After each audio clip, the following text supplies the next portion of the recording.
In Russia, an IL-2 attack aircraft is installed on a pedestal in the city of Voronezh. The plane is in excellent condition and looks very good. This is not a dummy, but a real plane that participated in the World War II battles. Of course, it was restored after it was raised from the swamp in 1978. A very interesting and at the same time a tragic story is related to this attack aircraft and its crew of 3 people. And no, there is no mistake. In this video, the story of death and return of this aircraft and its crew. Let's cut right to the chase.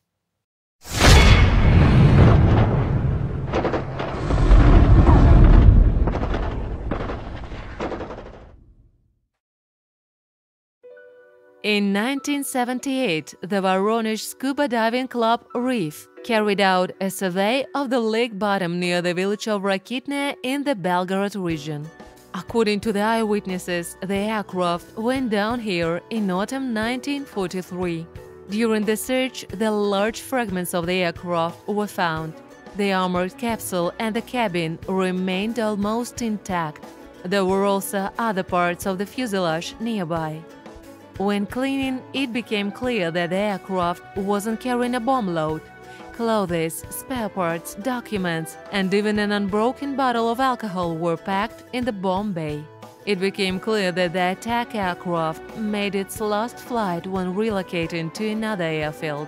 As it turned out later, there was a note against every crew member name in the casualty list. The 1st of September 1943.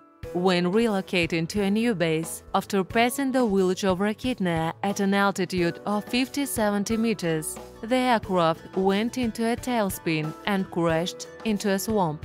But the findings discovered by divers revealed a real-war drama which no one had guessed for 35 years. During the examination of the armored capsule of a 2-seat attack aircraft, the bodies of 3 people were found. When the plane fell, the cabin turned upside down. Therefore, the inner space of the aircraft turned out to be sealed with silt and bottom sediments. As a result, all conditions for the preservation of the remains were created inside the cabin. A mixture of water, gasoline, and engine oil. However, in warm water in summer, soft tissues turned into the adipocere, a yellowish-white floating substance. Therefore, when the diver went to get the pilot's body that had slipped out when the cockpit was salvaged, he saw a terrible picture in the murky water. A human body without a head and hands, standing vertically. His boots, full of water and silt, didn't allow the body to come to surface. The pilot's head was found when one of the divers discovered a twisted wire going somewhere from the onboard radio station. Pulling it towards himself, he felt something round in the dark. When his fingers came across the headphones, it immediately became clear this was a headset with a pilot's head. There was no soft tissue left on the front of the skull, but there was hair and an ear under the headset, a pale human ear, as if he was still alive. Continuing to examine the cockpit, they found flight boots which were folded together and tucked behind the corner of the dashboard. The hands turned out to be inside the boots. Looks like the pilot tried to group up before the impact. The bodies of 2 people sitting in the shooter's compartment were badly damaged by fire. Traces of high temperature were also found on the indicator lights near the machine gun turret. After this, the searchers had a pretty clear picture of what had happened. It is likely that the events unfolded as follows.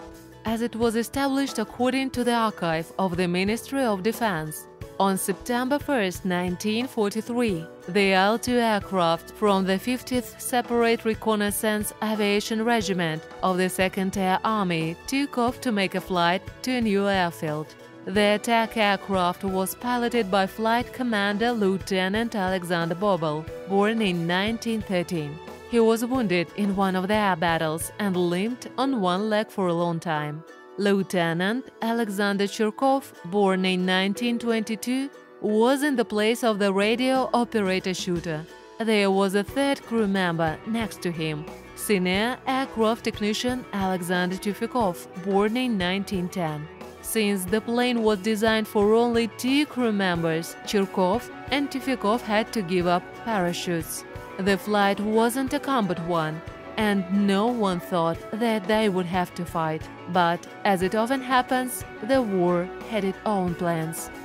In the approach to Rakitne, Bobel's IL-2 was attacked by the enemy aircraft. Chirkov opened fire with a machine gun. The fuel tank located between the pilot and the shooter was hit. The leaked gasoline ignited, and Chirkov and Tufekov were burning alive. Perhaps the navigator was still trying to fire a machine gun. The technician, realizing the hopelessness of the situation, probably took his TT out of his holster and shot himself. This is the only way to explain the discovery of only one TT casing among the spent machine gun casings in the shooter's cabin. Chistyukov's weapon was in his holster, Tufekov's holster was empty. At this time, Alexander Bobel probably already realized that it was impossible to save the plane and the crew engulfed in flames.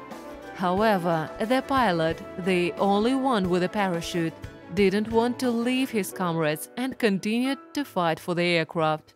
He took all possible measures to cope with the fire. This was clear by the position of the valves and cranes of the firefighting systems. It may even be that Bobel deliberately directed the plane into the lake. But the miracle didn't happen. From hitting the water surface, the wings of the IL-2 were torn off and the fuselage fell apart into several parts and sank. Only small fragments and wings were recovered immediately after the fall. Everything else, including the bodies, remained at the bottom for long 35 years. The further fate of the attack aircraft and its crew was as follows. After the race, the remains of the crew were buried in the village of Rakitne. The IL-2 was restored at the Voronezh aviation plant and installed at its entrance as a monument. Thank you all so much for watching. Leave your comment below, subscribe to the channel and hit that notification bell not to miss new videos.